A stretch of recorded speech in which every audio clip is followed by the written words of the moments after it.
पंढरपूरची तुला गर्दी बघायची होती ना? पंढरपूरच्या का पुण्याच्या घरात एकदा येऊन बघ.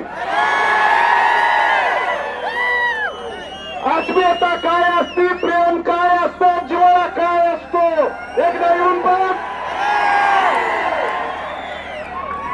माझा बाप तू निवडणुकीत काढला, आज तुला रात्रभर माझा बाप झोपेत दिसेल.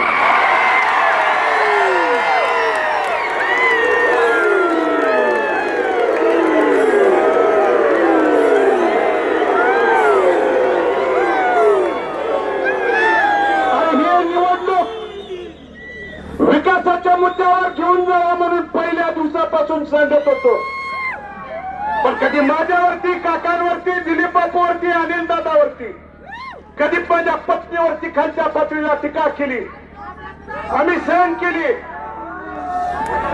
पण हयात नसणाऱ्या माझ्या वडिलांच्यावरती टीका करत असताना तू तुझी नैतिकता जरी सोडली असेल तर आम्ही नैतिकता सोडली नाही. आणि त्या दिवशी सांगितलं होतं बदलू, या दाढीचा आणि टोपीचा हाबडा तुला ह्या जन्मात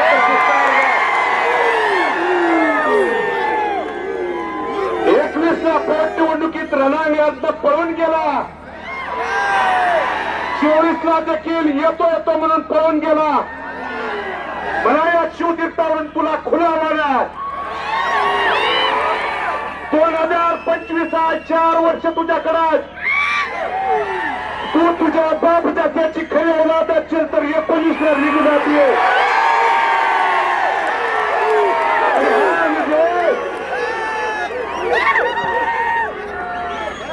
हा विजय 1, 2, 3 11,136 मतांनी दिला. आणि म्हणून बंधूंनो, मला तुम्हाला सन्मानपूर्वक आवर्जून सांगायचं,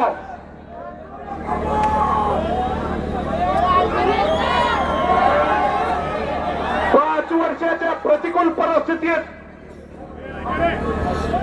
या परिवारातला तमाम इथला माझे मायबाप, वडीलधारी मायबाप, तरुण सहकारी या गुलालासाठी तिष्ठत होता. गुलालाची मनामध्ये खंत होती,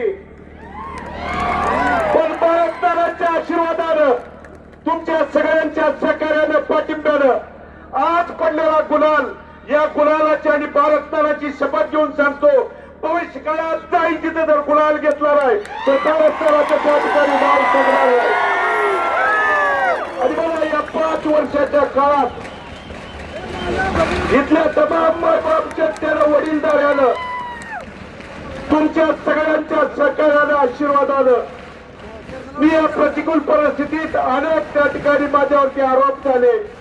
कुणी सांगितलं भालके संपले, अरे तुझ्या बापाला भालके त्या ठिकाणी संपत नाही.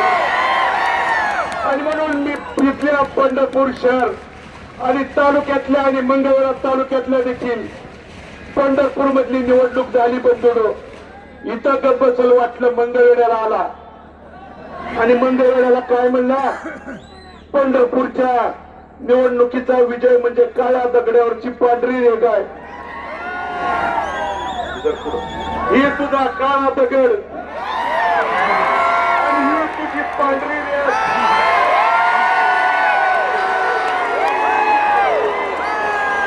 नुसत्या पंढरपूरचा गुलाल नाही तर मंगळवेढचा देखील गुलाल त्या ठिकाणी घेऊन आलो.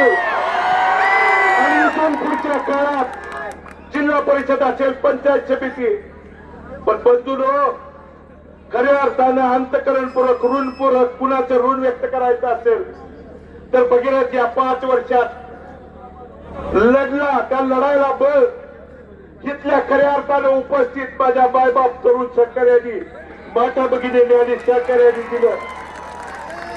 माझा बाप खऱ्या अर्थानं आज जिवंत ठेवण्याचं काम तुमच्या संघर्षानं, स्वाभिमानानं, तुमच्या लढाईनं, तुमच्या त्या ठिकाणी कार्यकर्त्यांची निष्ठा, प्रेम काय असतं या खऱ्या अर्थानं भारताला जिवंत ठेवण्याचं काम तुम्ही त्या ठिकाणी केलं. त्यामुळे तुमच्या अर्थ करणार तुमच्या त्या ठिकाणी या केलेल्या कामात भगीरथ बालके आणि बालके कुटुंब कधी त्या ठिकाणी उतराय होऊ शकत नाही. पण या पुढच्या प्रिन्सला आणि त्याच्या बगल बच्च्याला सांगणार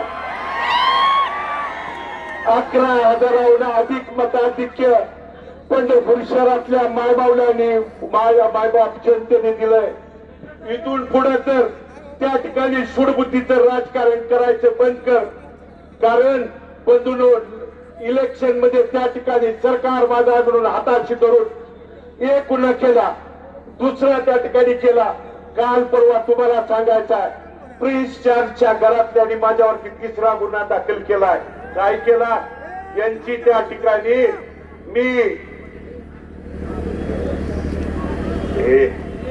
यांची उतारे दाखवले, यांचा भ्रष्टाचार दाखवला. अरे गुन्हा दाखल करतोय हॅट. आणि उद्यापासून तुझ्या या 40 वर्षाचा पापाचा घडा पंढरपूर शहरातल्या तमाम मायबाप जनतेला पुराव्यानिशी जसं त्या ठिकाणी शिवतीर्थावरून दाखवलं. फक्त तुला माझं एवढंच सांगणार, सूडबुद्धीचं राजकारण करू नको. एकदा मायबाप जनतेने आशीर्वाद दिल्यानंतर गुन्हा दाखल केलं. काय केलं? आबरू नुकसानीचा माझ्यावरती गुन्हा दाखल केला.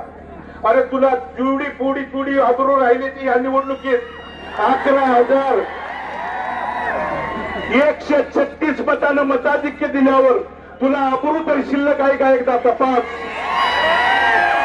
आणि मग उद्यापासून प्रणिता बालके आणि तीर्थक्षेत्र विकास आघाडीच्या बंधूंनो, कारण या भगीरथ बालकेंनी इथल्या मायबाप जनतेला शब्द दिला की प्रणिता बालके आणि निवडून गेलेले सर्व सन्माननीय नगरसेवक काम करायला सक्षम आहेत.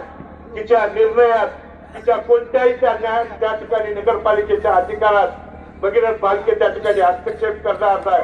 पण प्लीज तो त्या ठिकाणी सूडबावणीनं जर त्या ठिकाणी आला तर भारत नानांचे रक्त आहे जशा तसे त्या ठिकाणी उत्तर द्यायला मागे पुढे त्या ठिकाणी बघणार नाही. आणि म्हणून सर्व कार्यकर्त्यांना, वडीलधाऱ्यांना, तरुण सहकाऱ्यांना, मतदार बंधू भगिनींना मनापासून अंतकरणापासून मी धन्यवाद देतो. मायबाप जनतेला वंदन करते. खऱ्या अर्थानं मी पहिल्याच दिवशी सांगितलं होतं की हा विजय कुठं एकट्या प्रणिता बालकेचा नाही तर तमाम पंढरपूरकरांचा आहे.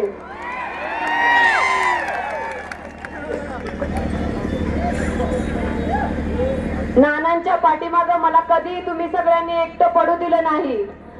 आणि खऱ्या अर्थानं हा विजय जो आहे तो स्वाभिमानी पंढरपूरकरांचा आहे.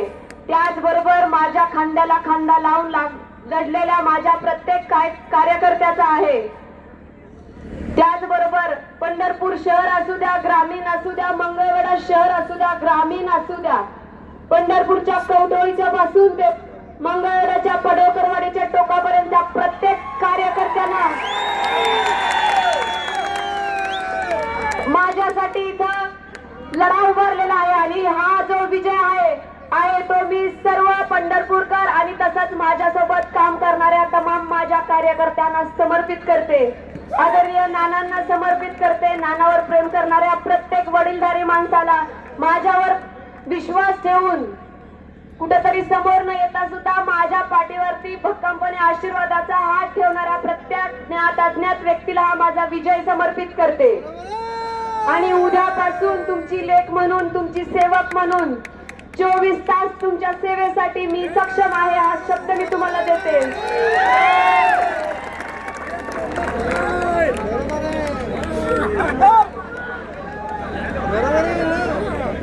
भालके कुटुंबावर तुम्ही जे आम्हाला प्रेमाने आशीर्वाद दिले ते खरंच न विसरण्याजोगं आहे. मी आयुष्यभर तुमच्या या गोष्टीसाठी ऋणी राहीन. मी कुणावर टीका करायला आलेली नाही. मी अर्ज भरल्याच्या दिवशी पण मी सांगितलं होतं की जे माझ्यासोबत निवडून येतील ते पण माझेच आहेत आणि जे समोरून निवडून येतील त्यांच्या सोबत राहून पंढरपूरच्या विकासासाठी, तुमच्या सर्वांच्या सेवेसाठी आम्ही तीर्थक्षेत्र विकास आघाडीचे सर्व पदाधिकारी तसेच उमेदवार तुमच्या सेवेसाठी सदैव तत्पर राहू हा शब्द मी तुम्हाला देते. आणि परत एकदा तुमची लेख म्हणून तुमच्या पदराखाली मला घेतल्याबद्दल मी तुमचे आभार व्यक्त करते. आणि परत एकदा हा विजय आपल्या सर्वांचा आहे, तर तुम्हा सगळ्यांना देखील मी या विजयाच्या शुभेच्छा देते आणि थांबते. धन्यवाद.